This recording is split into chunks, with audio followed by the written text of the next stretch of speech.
नमस्कार, मैं हूं आपके साथ चंदन भारद्वाज और आप देख रहे हैं एफएम न्यूज। और वक्त हो गया है दिन भर की तमाम खबरों को देखने का। आज हम आपको इस बुलेटिन में वो तमाम खबरें बताएंगे जो आज पूरे दिन सुर्खियों में रही। और शुरुआत सबसे पहले करेंगे प्रधानमंत्री नरेंद्र मोदी से। प्रधानमंत्री नरेंद्र मोदी ने आज वीडियो कॉन्फ्रेंसिंग के जरिए गुजरात के कच्छ में गुरुद्वारा लखपत साहिब में आयोजित गुरु पर्व समारोह को संबोधित किया। इस दौरान प्रधानमंत्री नरेंद्र मोदी ने गुरुद्वारा लखपत साहिब के समय की हर गति को साक्षी बताया है। प्रधानमंत्री नरेंद्र मोदी ने गुरुद्वारा से जुड़ी अपनी यादों को सभी के साथ साझा करते हुए गुरु नानक देव जी के जीवन संदेश को सभी तक नई ऊर्जा के साथ पहुंचाने की बात भी कही है।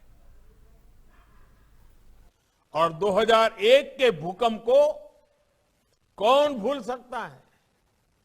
उसने गुरुद्वारा साहब की 200 साल पुरानी इमारत को बड़ी क्षति पहुंचाई थी, लेकिन फिर भी आज हमारा गुरुद्वारा लखपत साहिब वैसे ही गौरव के साथ खड़ा है।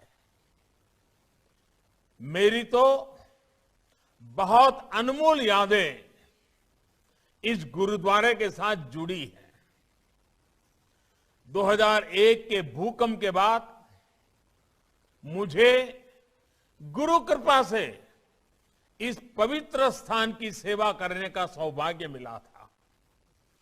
मुझे याद है तब देश के अलग अलग हिस्सों से आए शिल्पियों ने, कारीगरों ने इस स्थान के मौलिक गौरव को संरक्षित किया।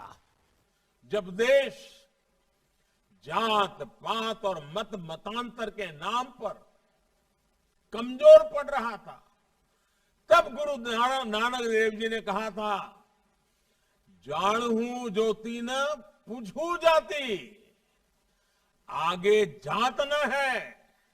अर्थात सभी में भगवान के प्रकाश को देखें, उसे पहचानें, किसी की जाति न पूछिए, क्योंकि जाति से किसी की पहचान नहीं होती, न जीवन के बाद की यात्रा में किसी की कोई जाति होती है।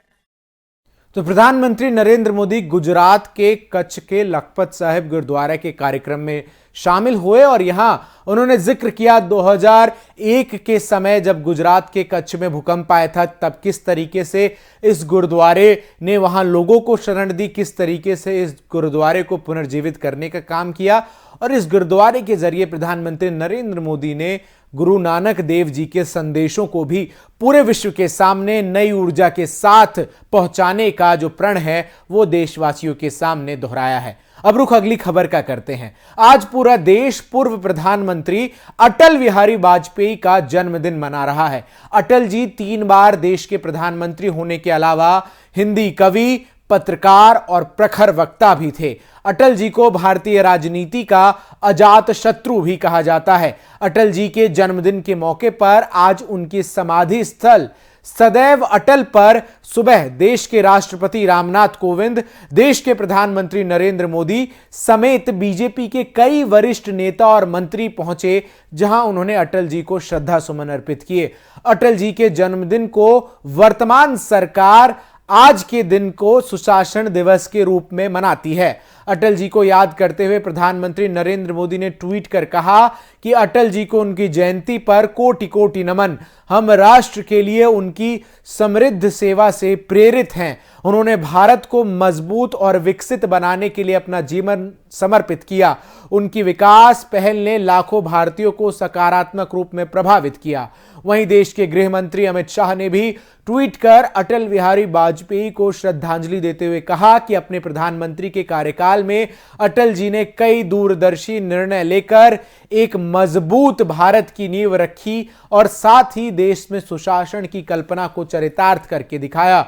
मोदी सरकार हर वर्ष अटल जी के योगदानों का स्मरण कर बड़ी उत्साह से सुशासन दिवस मनाती है। सभी को सुशासन दिवस की शुभकामनाएं। तो आज देश याद कर रहा है भारत रत्न अटल बिहारी वाजपेयी को, वो भारत रत्न जो न केवल भारत के 3 बार प्रधानमंत्री रहे बल्कि जिनके लिए राष्ट्र सबसे बड़ा धर्म था और कई मौकों पर उन्होंने इस बात को कहा कि जब उनकी चिताओं की अस्थियों को मां गंगा में विसर्जित किया जाएगा तब उन गंगा की धाराओं में मां भारती के जय घोष की स्वरें जो है वो सुनाई देंगी। ऐसे अटल बिहारी वाजपेयी को आज पूरा देश याद कर रहा है। सदैव अटल उनके स्मारक स्थल पर पहुंचकर प्रधानमंत्री नरेंद्र मोदी, देश के राष्ट्रपति, देश के गृह मंत्री, देश के रक्षा मंत्री समेत तमाम भारतीय जनता पार्टी के वरिष्ठ नेताओं ने पूर्व प्रधानमंत्री अटल बिहारी वाजपेयी को अपनी श्रद्धांजलि दी।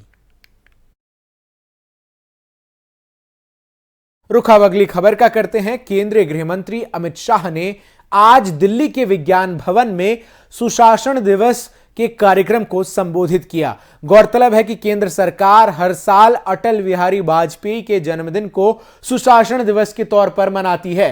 केंद्र सरकार के अलग अलग मंत्रालयों से लेकर देश के सभी केंद्रीय संस्थानों में आज के दिन को गुड गवर्नेंस डे के तौर पर मनाया जाता है।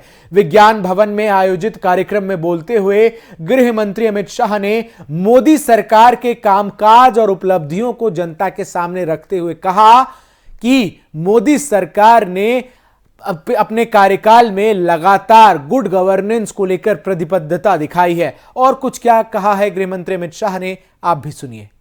70 साल के अंदर धीरे धीरे धीरे हमारी डेमोक्रेटिक सिस्टम पर से लोगों का भरोसा उठता जा रहा था, क्योंकि लोकतंत्र के सुफल लोगों तक तभी पहुंचते हैं जब स्वराज को हम सुराज के अंदर परिवर्तित करें, सुशासन के अंदर परिवर्तित करें।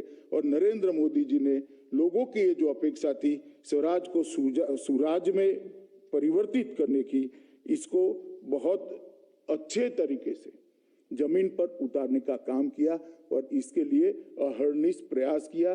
इसके लिए सबको साथ लिया और साथ लेकर एक सामूहिक प्रयास का नतीजा है लोगों के अंदर विश्वास बढ़ा है, लोगों के अंदर आत्मविश्वास बढ़ा है।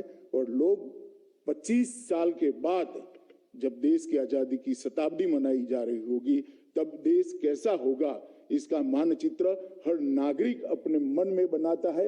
न केवल अपने मन में बनाता है, अपना इसमें क्या योगदान होगा। 70 साल के अंदर धीरे धीरे धीरे हमारी डेमोक्रेटिक सिस्टम पर से लोगों का भरोसा उठता जा रहा था।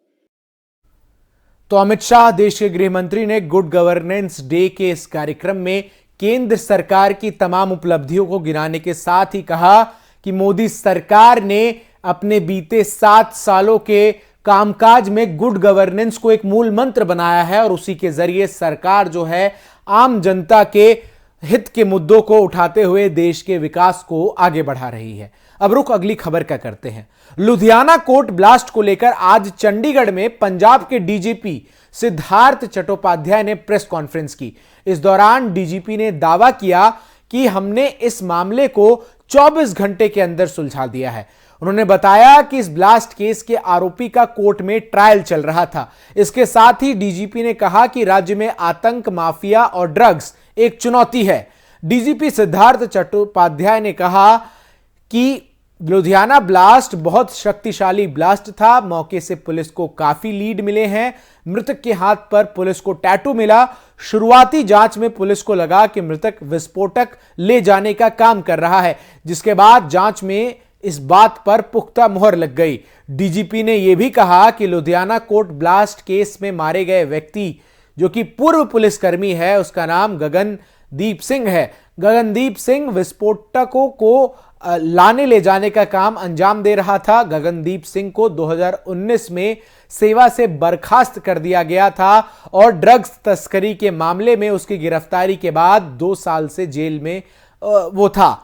गौरतलब है कि इससे पहले जांच के दौरान पता चला था कि गगनदीप कोर्ट के रिकॉर्ड रूम को उड़ाना चाहता था। गगनदीप सिंह पंजाब पुलिस का एक हवलदार था जिसे ड्रग्स स्मगलिंग केस में बर्खास्त किया गया था। इस केस में वो आरोपी भी था। इसके बाद देर रात पुलिस गगनदीप के भाई को जांच में सहयोग और पूछताछ के लिए साथ लेकर आई।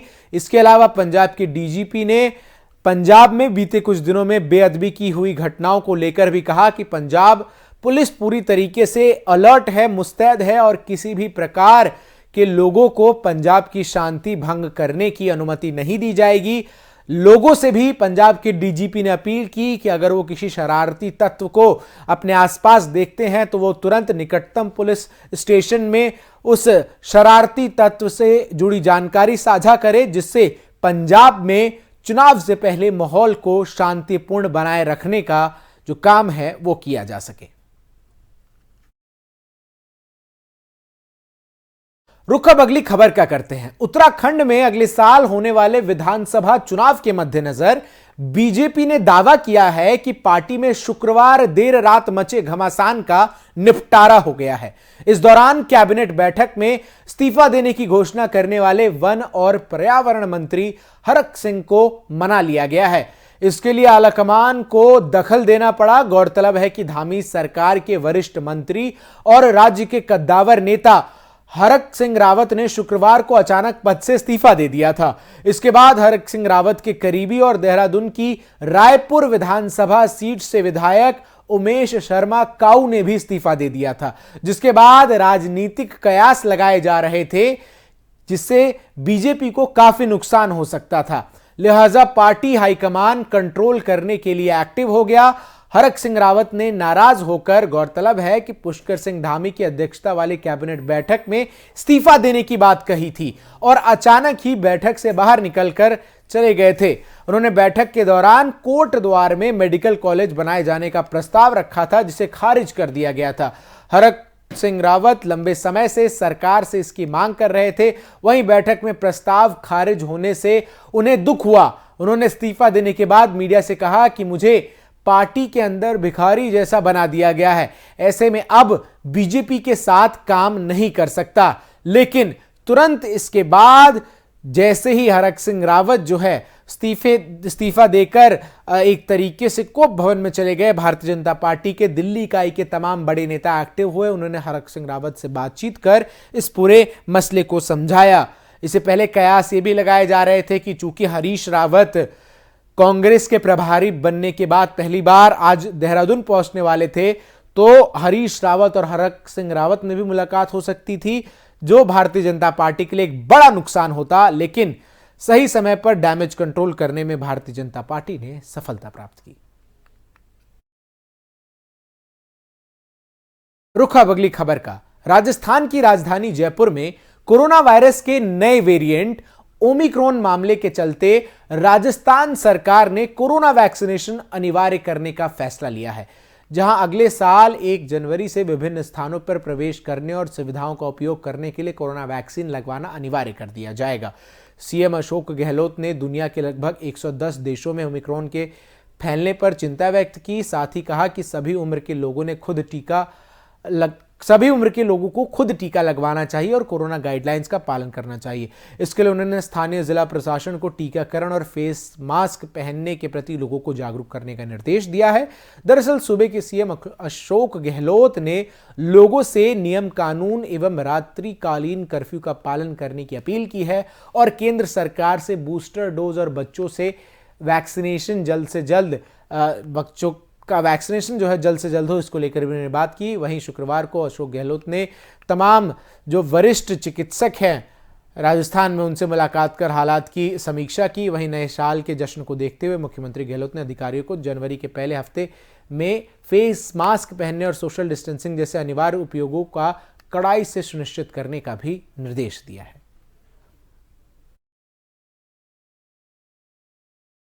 रुख अगली खबर का। दुनिया भर में कोरोना वायरस के ओमिक्रॉन वेरिएंट के बढ़ते मामलों के कारण एक बार फिर कई देश पाबंदियां लगाने को मजबूर हो गए हैं। क्रिसमस और नए साल के जश्न पर भी कई देशों ने प्रतिबंध लगा दिया है। भारत में भी ओमिक्रॉन वेरिएंट के अब तक 415 मामले सामने आ चुके हैं, जिसमें 115 लोग ठीक भी हुए हैं। ओमिक्रॉन से संक्रमितों की संख्या सबसे ज्यादा महाराष्ट्र में 108 है। इसके बाद दिल्ली का नंबर आता है जहां 69 हैं, गुजरात में 43, तेलंगाना में 38, केरल में 37, तमिलनाडु में 34 और कर्नाटक में 31 मामले अब तक ओमिक्रॉन के दर्ज किए गए हैं। अब तक देश के 17 राज्यों और केंद्र शासित प्रदेशों में ओमिक्रॉन वेरिएंट के केस दर्ज किए जा चुके हैं। कोरोना के बढ़ते मामलों के कारण मुंबई में नए साल के जश्न पर रोक लगा दी गई है। आज रात से ये नियम लागू हो रहे हैं। वहीं देश में तेजी से बढ़ते ओमिक्रॉन मामलों के बीच केंद्र सरकार ने 10 राज्यों में एक्सपर्ट्स की टीम को भेजने का फैसला किया है। वहीं बिहार के स्वास्थ्य मंत्री मंगल पांडे ने कहा है कि ओमिक्रॉन वेरिएंट को लेकर राज्य सरकार जरूरी तैयारियां कर रही है। फिलहाल राज्य में अब तक ओमिक्रॉन का एक भी मामला सामने नहीं आया है। राष्ट्रीय राजधानी दिल्ली में क्रिसमस और नए साल के जश्न पर पाबंदी लगा दी गई है। इसके साथ ही दिल्ली के रेस्टोरेंट और बार अब कुल क्षमता के 50% लोगों के साथ खुलेंगे। वहीं गुजरात के कुछ जिलों में नाइट कर्फ्यू का ऐलान किया जा चुका है। हरियाणा और यूपी में भी आज से नाइट कर्फ्यू का नियम लागू होगा।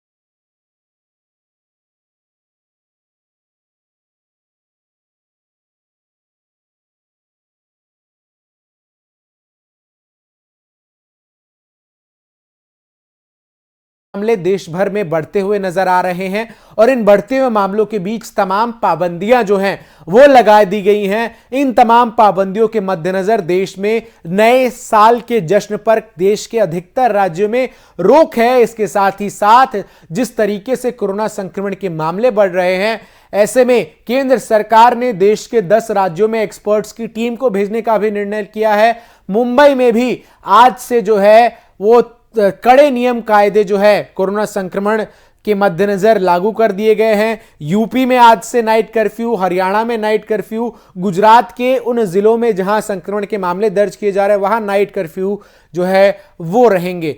तो लगातार कोरोना संक्रमण के बढ़ते मामलों के कारण नाइट कर्फ्यू की स्थिति देश के कई राज्यों में आज से लागू हो रही है।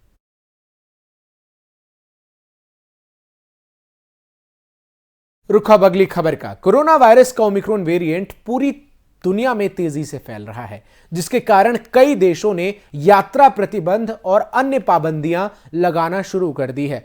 24 नवंबर को साउथ अफ्रीका में इस वेरिएंट का पता लगने के बाद अब तक 108 देशों में यह वेरिएंट फैल चुका है। इनमें से अमेरिका और ब्रिटेन सहित कई देशों में यह वेरिएंट हावी हो रहा है। इन 108 देशों में ओमिक्रॉन वेरिएंट के अब तक 1.51 लाख से अधिक मामले दर्ज किए जा चुके हैं, जिसमें 26 लोगों की अभी तक मौत हो गई है। भारत में ओमिक्रॉन से संक्रमण के पहले 2 मामले कर्नाटक में 2 दिसंबर को सामने आए थे। इस वेरिएंट की शुरुआत सबसे पहले साउथ अफ्रीका से हुई। देश में कुल मामलों में अब 95% केसेस ओमिक्रॉन वेरिएंट के आ रहे हैं। अफ्रीका के बाद इस वेरिएंट का सबसे ज्यादा असर ब्रिटेन में देखने को मिल रहा है। ब्रिटेन में संक्रमण के ताजा मामले 1 लाख तक जो है पहुंचते हुए नजर आ रहे हैं। ब्रिटेन की तरह ही ओमिक्रॉन से अमेरिका भी प्रभावित है। ओमिक्रॉन संक्रमण के मामले लगातार अमेरिका में भी सामने आ रहे हैं। पिछले हफ्ते दर्ज मामलों में 70% से ज्यादा केस ओमिक्रॉन संक्रमण के अमेरिका में दर्ज किए गए। तो लगातार ओमिक्रॉन वेरिएंट के मामले जो हैं वो पूरे विश्व में बढ़ते हुए नजर आ रहे हैं। दक्षिण अफ्रीका से शुरुआत हुआ ओमिक्रॉन वेरिएंट एक के बाद एक यूरोपीय और अमेरिकी देशों में पैर पसारता हुआ नजर आ रहा है। ब्रिटेन में ओमिक्रॉन वेरिएंट के कारण एक दिन में कोरोना के 1 लाख से अधिक मामलों का आंकड़ा पार किया जा चुका है। अमेरिका के अलग अलग शहरों में एक बार फिर से कोरोना संक्रमण की रफ्तार ओमिक्रॉन वेरिएंट के कारण बढ़ती हुई नजर आ रही है। इसके साथ ही साथ अन्य तमाम जो देश हैं, तकरीबन 108 देश जहां ओमिक्रॉन वेरिएंट के मामले जो हैं अब तेजी से पैर पसार चुके हैं। रुख अगली खबर का। देश और दुनिया में आज क्रिसमस का त्योहार मनाया जा रहा है। इस अवसर पर भारत में भी लोगों के अंदर उत्साह देखने को मिल रहा है। देश के विभिन्न गिरजाघरों में प्रार्थना आयोजित की गई। गोवा के चर्च में मध्य रात्रि को प्रार्थना हुई। बेंगलुरु और पुडुचेरी के चर्च में भी रात्रि में प्रार्थना आयोजित की गई। राष्ट्रपति रामनाथ कोविंद ने देशवासियों को ट्वीट कर बधाई दी। अपने ट्वीट में राष्ट्रपति रामनाथ कोविंद ने लिखा कि भारत और विदेश में हमारे देश में रहने वाले लोगों को, विशेष रूप से हमारे ईसाई भाइयों और बहनों को मैरी क्रिसमस। इस खुशी के मौके पर आइए हम एक ऐसे समाज का निर्माण करने का संकल्प ले जो न्याय और स्वतंत्रता के मूल्यों पर आधारित हो और यीशु मसीह के शिक्षाओं को अपने जीवन में अपनाए। वहीं देश के प्रधानमंत्री नरेंद्र मोदी ने भी ट्वीट कर लिखा कि क्रिसमस पर सभी को शुभकामनाएं। हम जीसस क्राइस्ट के जीवन और आदर्श शिक्षाओं को याद करते हैं, जिनमें सेवा, दयालुता और विनम्रता पर सर्वाधिक जोर है। मैं सभी के स्वस्थ और समृद्ध जीवन की कामना करता हूं। पूरे विश्व में सद्भाव बना रहे, ये प्रार्थना करता हूं। तो भारत ही नहीं, पूरी दुनिया में भी क्रिसमस का त्यौहार जो है पूरे धूमधाम से मनाया जा रहा है। कोरोना संक्रमण के बीच आज पूरी दुनिया में क्रिसमस का त्यौहार मनाया जा रहा है। कोरोना के नए ओमिक्रॉन वेरिएंट ने पूरी दुनिया की चिंताओं को फिर से बढ़ाने का काम किया है। इसी कारण विश्व के कई देशों में क्रिसमस की चमक एक बार फिर फीकी नजर आ रही है। अमेरिका में क्रिसमस सबसे बड़ा त्यौहार होता है, लेकिन 2 साल से कोरोना संक्रमण के कारण क्रिसमस उस तरह से नहीं मनाया जा रहा जिसके लिए अमेरिका प्रसिद्ध है। वहीं अमेरिकी राष्ट्रपति जो बाइडेन ने क्रिसमस के मौके पर अमेरिकी नागरिकों को बधाई देते हुए कहा कि कोरोना संक्रमण के बढ़ते मामले एक बार फिर से पूरे देश के लिए चुनौती बनकर खड़े हैं। बाइडेन ने लोगों से जल्द कोरोना के दोनों टीके लगाने के साथ ही बूस्टर डोज लगाने पर भी जोर दिया। गौरतलब है कि कोरोना संक्रमण के कारण इस बार व्हाइट हाउस में बड़े स्तर पर आयोजन नहीं किया जा रहा। राष्ट्रपति बाइडेन और उनकी पत्नी जिल बाइडेन ऑनलाइन माध्यमों के जरिए ही लोगों को क्रिसमस की बधाई दे रहे हैं। व्हाइट हाउस में आयोजित सभी कार्यक्रमों में केवल 100 लोगों के ग्रुपों को आमंत्रित किया गया है। जो बाइडेन ने उम्मीद जताई है कि जल्द ही कोरोना का जब नामो निशान खत्म हो जाएगा, तब हम सब मिलकर उसी तरह से क्रिसमस मना सकेंगे जैसे पहले मनाया करते थे। तो ओमिक्रॉन का जो साया है वो एक बार फिर पिछले साल के अलावा इस साल भी क्रिसमस के त्यौहार पर पड़ा है। यूरोपीय देश और अमेरिका में क्रिसमस बड़ा महत्वपूर्ण त्यौहार होता है। इसे हर्ष उल्लास के साथ मनाया जाता है, लेकिन कोरोना संक्रमण के बढ़ते मामलों के कारण इस बार जो है वो क्रिसमस जो है उस तरीके से नहीं मनाया जा रहा। रुखा अगली खबर का करते हैं। पाकिस्तान के पूर्व प्रधानमंत्री नवाज शरीफ ने इमरान खान पर एक बार फिर तंज कसा है। उन्होंने कहा कि क्रिकेटर से राजनीति में आए इमरान खान कहते थे कि वो IMF में जाने के बदले आत्महत्या कर लेंगे। हम लोग इंतजार कर रहे हैं कि वो कब ऐसा करेंगे। शरीफ अभी ब्रिटेन की राजधानी लंदन में हृदय रोग का इलाज करा रहे हैं। उन्होंने गुरुवार को लाहौर में आयोजित पाकिस्तान मुस्लिम लीग नवाज की एक बैठक को वीडियो लिंक के माध्यम से संबोधित किया। नवाज शरीफ ने कहा, भारत में प्रधानमंत्री इमरान खान को कठपुतली कहा जाता है और अमेरिका में यह कहा जाता है कि इमरान खान के पास मेयर से भी कम अधिकार हैं। ऐसा इसीलिए क्योंकि दुनिया जानती है कि उन्हें सत्ता में कैसे लाया गया है। इमरान खान आवाम के वोटों से नहीं बल्कि सैन्य प्रतिष्ठान की मदद से सत्ता में आए हैं। गौरतलब है कि पाकिस्तान में भ्रष्टाचार के 2 मामलों में दोषी ठहराए गए 71 वर्षीय शरीफ नवंबर 2019 से लंदन में रह रहे हैं। उस समय लाहौर हाईकोर्ट ने उन्हें 4 हफ्तों की खातिर इलाज के लिए विदेश जाने की अनुमति दी थी।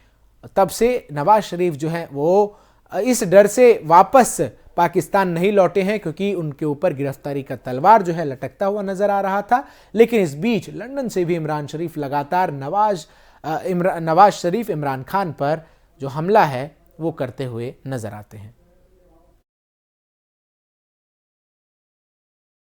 तो फिलहाल के लिए आज दिन भर की तमाम खबरों में बस इतना ही।